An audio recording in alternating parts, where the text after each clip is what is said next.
Tara, luto tayo beef chow fan fried rice. Kasi wala tayong pang chowking. De, pero kaya naman yan. 'Di ba?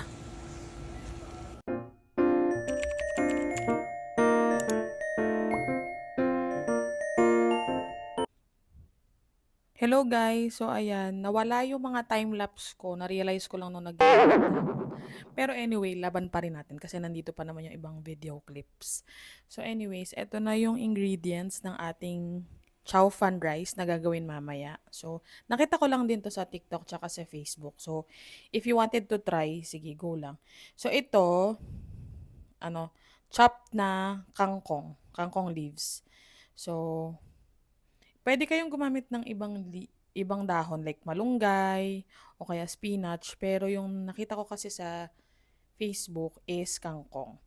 So, chinap ko lang siya, tapos kumuha lang ako ng konti nung tangkay. So, ayan. So, ito, ground beef. So, siguro mga ano lang, parang mga 1 cup lang siya. So, liquid seasoning, paminta, bawang, sibuyas, carrots, tsaka bell pepper. So, napansin nyo ulit, wala nang asin kasi may liquid seasoning na. So, ayan lang siya. Dito naman sa rice, so 2 cups of rice nang gisaing lang ko para sa amin dito sa bahay. Tapos, doon sa tubig niya, nilagyan ko siya ng beef cubes at saka ng paminta. So, para may dagdag flavor na din siya. So, diyan ko na siya hinalo. So, ayan.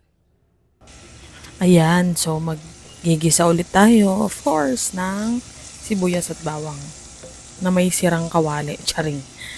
So, ayan. So, after nya, sinunod ko na din yung bell pepper at saka carrots. So, para lang mag-blend yung mga flavors. So, ayan. After nyan, itong ground beef, sinunod ko na din para magisa at para mahalo dun sa flavor. And then, itong chinap ko na mga kangkong, sinunod ko na din para magisa siya.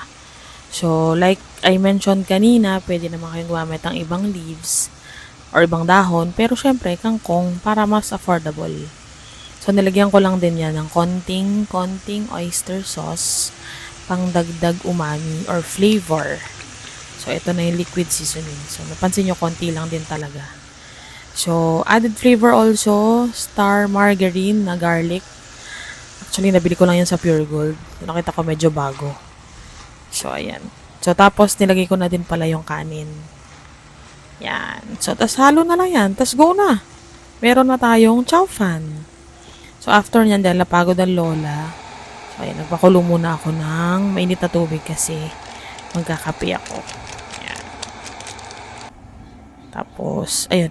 Nilagyan ko din siya ng Bear Brand, guys. Para medyo creamy. Tsaka milky. Importante ang protein. Potassium. Kaloka. Tapos pagkatimpla ko naman ng kape, yan. So, may tinapay pa dito. Kaya, let's go. Kain tayong tinapay. Actually, merienda lang naman to. Yan. So, palaman lang ako dyan ng cheese whiz. Sorry guys, medyo madilim. Kasi, hindi kami laging nagbubukas ng ilaw sa buong bahay. So, minsan, yun doon lang sa kitchen. Minsan, yun doon lang sa sala. Alam nyo na, tipid-tipid. Kuryente. Mahal ng kuryente. So, ayan. So, let's eat, guys. Ayan. Todo kain naman ang ate mo, girl. Pagod yarn. So, anyways. Yan lang. Thank you po.